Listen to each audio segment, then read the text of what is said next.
بسم اللہ الرحمن الرحیم الحمد للہ والصلاة والسلام علی خیر خلق اللہ اما بعد۔ ایک سوال ہے، کہتے ہیں کہ اگر ہم مسجد میں جائیں اور تراویح کی جماعت ہو رہی ہو تو پہلے ہم فرض نماز ادا کریں اور سنت ادا کرنے کے بعد جماعت میں شامل ہوں گے، اور پھر جو رکعات گزر گئی ہوں گی وہ کیسے ادا کریں گے، اور وتر کیا جماعت سے پڑھیں گے؟ سب سے پہلی بات یہ ہے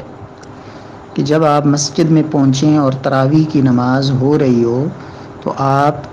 تراویح کے ساتھ فرض نماز کی نیت کر کے شامل ہو سکتے ہیں۔ سیدنا معاذ بن جبل رضی اللہ تعالی عنہ کی حدیث سے یہ استدلال کیا گیا ہے کہ سیدنا معاذ رضی اللہ تعالی عنہ عشاء کی نماز نبی صلی اللہ علیہ وسلم کے ساتھ باجماعت ادا کرتے اور بعد میں اپنی قوم میں جا کے ان کو جماعت کے ساتھ نماز ادا کرواتے تھے۔ تو سیدنا معاذ رضی اللہ تعالیٰ عنہ کے وہ نوافل ہوتے تھے جبکہ ان کے مقتدیوں کے فرائض ہوتے تھے۔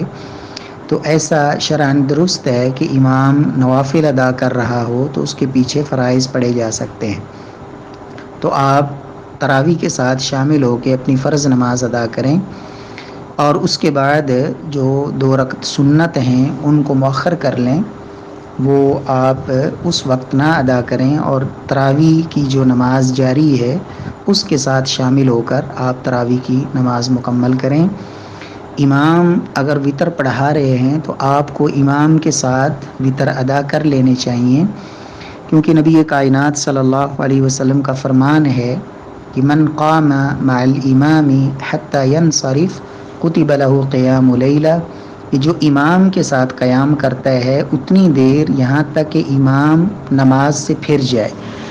تو اس کو ساری رات کے قیام کا اللہ تعالیٰ اجر و ثواب عطا فرماتے ہیں۔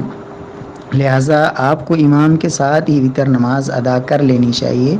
اب رہی یہ بات کہ آپ کی جو رکعات رہ گئی ہیں وہ آپ کیسے ادا کریں گے، تو وہ آپ امام کے وتر ادا کر لینے کے بعد آپ وہ نماز ادا کر سکتے ہیں۔ سیدہ ام سلمہ رضی اللہ تعالی عنہ ان کی حدیث موجود ہے کہ نبی صلی اللہ علیہ وسلم وتروں کے بعد بھی 2 رکعت پڑھ لیا کرتے تھے۔ تو اس سے اس بات کا جواز نکلتا ہے کہ وتروں کے بعد بھی آپ مزید نوافل وہ پڑھ سکتے ہیں، تو جتنی رکعات آپ کی تراویح کی رہ گئی ہوں تو وہ آپ وتروں کے بعد پڑھ سکتے ہیں۔ واللہ تعالی اعلم۔ السلام